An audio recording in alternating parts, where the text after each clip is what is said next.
तो चलिए स्टूडेंट, हम लोग कुछ जो है फार्मूला देख लेते हैं जिसपे क्वेश्चन आपके बेसिक बनते हैं। ठीक है, तो कुछ फार्मूला देखते हैं। तो जैसे हमारा है सेकंड थर्ड चैप्टर का लीनियर इक्वेशन टू वेरिएबल का जो है कैसे कंक्लूजन लगाते हैं देख के कि इंटरसेक्टिंग लाइन है, कोइंसिडेंट है या नो सोल्यूशन वाली लाइन है। ठीक है, तो सबसे पहले हम लोग जानते हैं क्या कि a1x plus b1y plus equal to कितना होगा प्लस c1 इक्वल टू 0 और a2x plus b2y plus c2 equal to 0। ये क्या है हमारा? तो ये हमारा इक्वेशन है किसका? Linear equation in two variable, जिसमें क्या है a1 क्या है कोफिशिएंट ऑफ x है, b1 क्या कोफिशिएंट ऑफ y है और c1 कोई कांस्टेंट है, ये 0 भी हो सकता है। ऐसे ही a2 क्या है कोफिशिएंट ऑफ x है और b2 क्या है कोफिशिएंट ऑफ y है और c2 क्या है कोई कांस्टेंट है। तो इसमें तीन कंडीशन होता है जिसको हम लोग बोलते हैं a1 अपान a2 अगर नॉट इक्वल टू अगर आ जाए b1 अपान b2, अगर ऐसा हो जाता है तब इसको हम बोलेंगे क्या? Intersecting line. इंटरसेक्टिंग लाइन, इस पे बहुत सा 1 मार्क्स का क्वेश्चन देता है। इंटरसेक्टिंग लाइन है, इट मींस इसके होंगे सॉल्यूशन होगा या वह डिस्टिंक्ट सॉल्यूशन बोलते हैं, डिस्टिंक्ट सॉल्यूशन होगा। ठीक है, इंटरसेक्टिंग होगा तो इसका डिस्टिंक्ट सॉल्यूशन भी होगा। जैसे इसमें एग्जांपल अगर हम ले लें, इसका एग्जांपल की बात करेंगे तो जैसे x प्लस वाई प्लस मान लो 2 इक्वल टू 0 हो जाए, यहाँ पे 3x है प्लस यहाँ पे कितना होगा तो 2y होगा प्लस यहाँ 1 इक्वल। अगर इसको लिखते हैं तो 1/3 होगा, इक्वल नॉट इक्वल हो जाएगा 1/2। मतलब ये दोनों वैल्यू अगर इक्वल नहीं आती है तो हमारा हो जाएगा क्या? इंटरसेक्टिंग लाइन होगा। ठीक है, और इंटरसेक्टिंग होगा तो हम इसको क्या कर सकते हैं? सॉल्व कर सकते हैं। ये पहला पॉइंट है। दूसरा क्या है, अगर हमारा क्या हो a1 अपान a2 इक्वल हो जाए b1 अपान b2 और ये भी हो जाए c1 अपान c2, मतलब सबकी वैल्यू अगर इक्वल है, ठीक है, तब इसको बोलेंगे हम क्या? पैरेलल लाइन बोलते हैं। नहीं, पैरेलल नहीं, ये क्या है? कोइंसिडेंट है, कोइंसिडेंट। और इसको बोलते हैं इनफाइनाइटली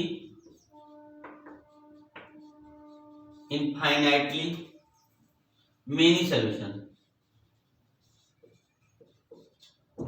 इनफाइनाइटली मेनी सॉल्यूशन, इसका मतलब है इस कंडीशन में क्या होता है, जो एक लाइन है वो दूसरी लाइन के ऊपर ऐसे ही ओवरलैप कर जाएगी और ये पूरी लाइन एक दूसरे पे टच रहेगी, तब इसको इनफाइनाइटली मेनी सॉल्यूशन बोलते हैं। ठीक है, इस कंडीशन में तीनों की वैल्यू क्या होती है? इक्वल होती है। जैसे मान लिए x प्लस वाई प्लस यहाँ पे कितना होगा 2 इक्वल टू 0 हो जाए और यहाँ पे कितना होगा 2x प्लस यहाँ 2y प्लस यहाँ पे 2 इक्वल टू 0। इस तरीके का इक्वेशन क्या होगा तो हमारा हो जाएगा कोइंसिडेंट। ठीक है, ऐसा समझ में। तो ये हो गया, पहले में इंटरसेक्टिंग होगा तो दोनों इक्वल नहीं होना चाहिए, और अगर पैरेलल होगा या पैरेलल करें कोइंसिडेंट होगा, इनफाइनाइटली मेनी सॉल्यूशन होता है, तो इसका मतलब है तीनों आपस में इक्वल हो। और थर्ड कंडीशन की बात करें तो थर्ड में क्या होता है, तो थर्ड वाले हम लोग जानते हैं कि a1 upon a2 equal to b1 upon b2 हो जाए पर not equal to c1 upon c2 हो जाए। ठीक है, मतलब ऐसी अगर कंडीशन आती है तो इस कंडीशन बोलते हैं नो सॉल्यूशन। नो सॉल्यूशन ही होता है। ठीक है, इसको सॉल्व नहीं किया जा सकता। इस कंडीशन का देखें तो x प्लस वाई और यहाँ पे प्लस 3 इक्वल टू 0 और यहाँ कितना होगा 2x प्लस 2y और प्लस 5 इक्वल टू 0। अगर ऐसी कंडीशन होगी, ऐसा इक्वेशन होगा तो हम बोलेंगे क्या कि ये नो सॉल्यूशन वाला। तो इसमें इस पे बहुत से क्वेश्चन छोटे छोटे करके ऐसे पूछे जाते हैं। यहाँ कंपेयर करके दिया होगा, उसके बाद लिखा होगा सॉल्व x y, ऐसे कुछ करके हम मिसिंग कर देगा। जैसे यहाँ क्या कर दिया कि इस इक्वेशन में यहाँ पे इस इक्वेशन में यहाँ k लिख दिया और बोला find the value of k। ठीक है, या यहाँ पे लिख दिया इस कंडीशन, ये ज्यादा सबसे ज्यादा ये वाला देता है, तीनों इक्वल कर देगा और यहाँ अननोन वैल्यू देगा। जैसे यहाँ पे k ले लिया, यहाँ पे कितना होगा, यहाँ पे k ले लिया और पूछेगा, यहाँ पे y तो रहेगा ही, यहाँ इसकी जगह k दे दिया और पूछेगा वैल्यू k और के की वैल्यू फाइंड करो, या कुछ और दे दिया तो उसकी वैल्यू फाइंड करो, तो ये तीनों इक्वल होता। पहले एक बार दो इक्वेशन लेते, फिर बाद में इन दोनों को लेते, फिर सॉल्व करते हैं, आंसर आया था। ठीक है, तो ये तीन कंडीशन है किसमें, तो टू वेरिएबल वाले में। लीनियर इक्वेशन टू वेरिएबल, पहले में क्या होता है कि अगर ये कोफिशिएंट कंपेयर करेंगे x अपन x का y अपन y का, अगर इक्वल नहीं आता है तो हम कहेंगे कि यह क्या है, इंटरसेक्टिंग है, मतलब डिस्टिंक्ट रूट आएगा। इसको डिस्टिंक्ट सोल्यूशन मतलब दो सोल्यूशन होंगे, सॉल्व कर सकते हैं। और दूसरी कंडीशन है कि अगर तीनों कोफिशिएंट हमारे इक्वल आ गए कटने के बाद रेशियो में, तो क्या होगा, इनफाइनेटली मेनी सोल्यूशन होगा, कोइंसिडेंट हो जाएगा, कोइंसाइड कर जाएगी एक लाइन दूसरे पे। और तीसरी कंडीशन ये होती है अगर क्या हो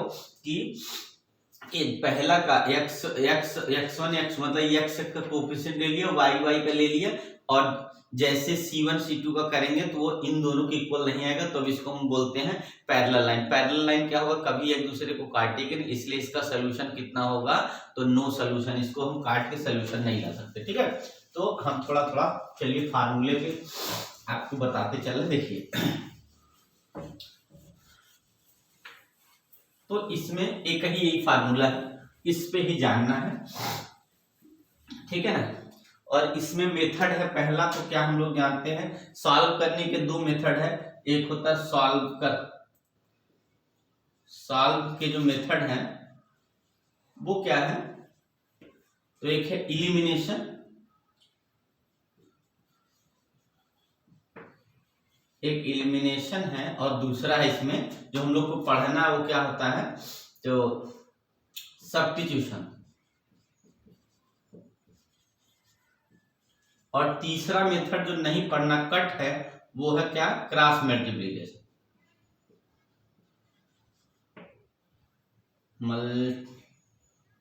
मल्टीप्लिकेशन है ना। इस वाले में क्या करते हैं, इक्वेशन में हम क्या करते हैं, एक्स वाई किसी एक को कैंसिल करके इसको सॉल्व कर लेते हैं, तो एलिमिनेशन मेथड हो गया।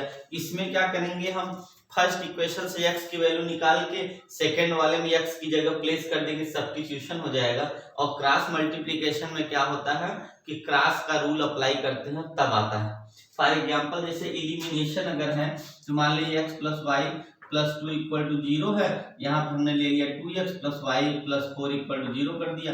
ऐसा तो देखिए यहाँ क्या हो गया, हम माइनस है, साइन चेंज करते हैं, यहाँ पे सेम वाले कट जाएगा, इसको एलिमिनेशन बोलेंगे। यहाँ पे आएगा सब्ट्रैक्ट हो गया, कितना होगा, -2 में से 1x सब्ट्रैक्ट हुआ, -x इक्वल हो गया। और यहाँ क्या इधर ही है तो -4 है, +2 है तो -2 इक्वल टू 0 हो गया, तो x इक्वल -2 आ जाए, क्योंकि एक प्लस एक माइनस, दोनों माइनस है, एक उधर ले आए एक माइनस बचे, इस तरीके। और इसमें सब्स्टिट्यूशन में क्या है, अगर मान लीजिए x प्लस 3 इक्वल टू 0 है, पहला इक्वेशन यहाँ से निकालेंगे x इक्वल टू ये y, x3 उधर जाएगा माइनस, y उधर जाएगा माइनस, और दूसरा इक्वेशन x प्लस मान लीजिए हमारा कितना 3y और प्लस कितना है 10 इक्वल टू 0 है, इसमें ला के x की वैल्यू रख देंगे -3 माइनस y प्लस 3y, और यहाँ हो जाएगा +10 इक्वल टू 0। इसको सॉल्व कर लेंगे तो ये हो जाएगा -3, और ये हो गया हमारा कितना, तो +2y प्लस 10 इक्वल टू 0। इसको थोड़ा सॉल्व कर लेंगे तो 2y और +7 इक्वल टू 0 हो जाएगा, y इक्वल कितना होगा -7y। तो देखिए इस तरीके से हमारा इसमें क्या होता है, a प्लस मान लिया x प्लस वाई प्लस 1, और यहाँ पर हो जाएगा x 2x plus 3y plus 1 equal to मान लिया 2 इक्वल टू 0। इस कंडीशन को हमें करने के लिए क्रॉस कर यहाँ x लेते हैं, फिर इन दोनों का मल्टीप्लाई करते हैं 1 into 2, और फिर बीच में साइन किसका आता है, तो यहाँ पर जाता है माइनस का साइन, फिर इसका कोएफिशिएंट मल्टीप्लाई करते हैं 3 into 1, फिर इक्वल टू y लेते हैं, फिर उसके बाद यहाँ से इसका मल्टीप्लाई करेंगे 1 into x का कोएफिशिएंट माइनस फिर x into c का कोएफिशिएंट, फिर 1 अपान, फिर इन दोनों का मल्टीप्लाई करेंगे 1 into 3 हो जाएगा, -2 into 1 हो जाएगा। तो देखिए ये हो गया क्रॉस मल्टीप्लाई, जो कि ये कट है, इसलिए इसको अभी आप नहीं समझे, कोई बात नहीं, फिर समझा दूंगा। तो ये एलिमिनेशन और सब्स्टिट्यूशन पढ़ना, ठीक है। तो चलिए हम क्या करते हैं, नेक्स्ट जो है आगे आपको कुछ और फॉर्मूले के बारे में हल्का हल्का नॉलेज दे देते हैं। छोटी छोटी चीजें अगर आप याद रखते हैं तो आपके लिए ज्यादा बेटर होगी ना, ठीक है। आगे चलते हैं, तो छोटा छोटा चीज आपको याद रखना है, क्योंकि पेपर है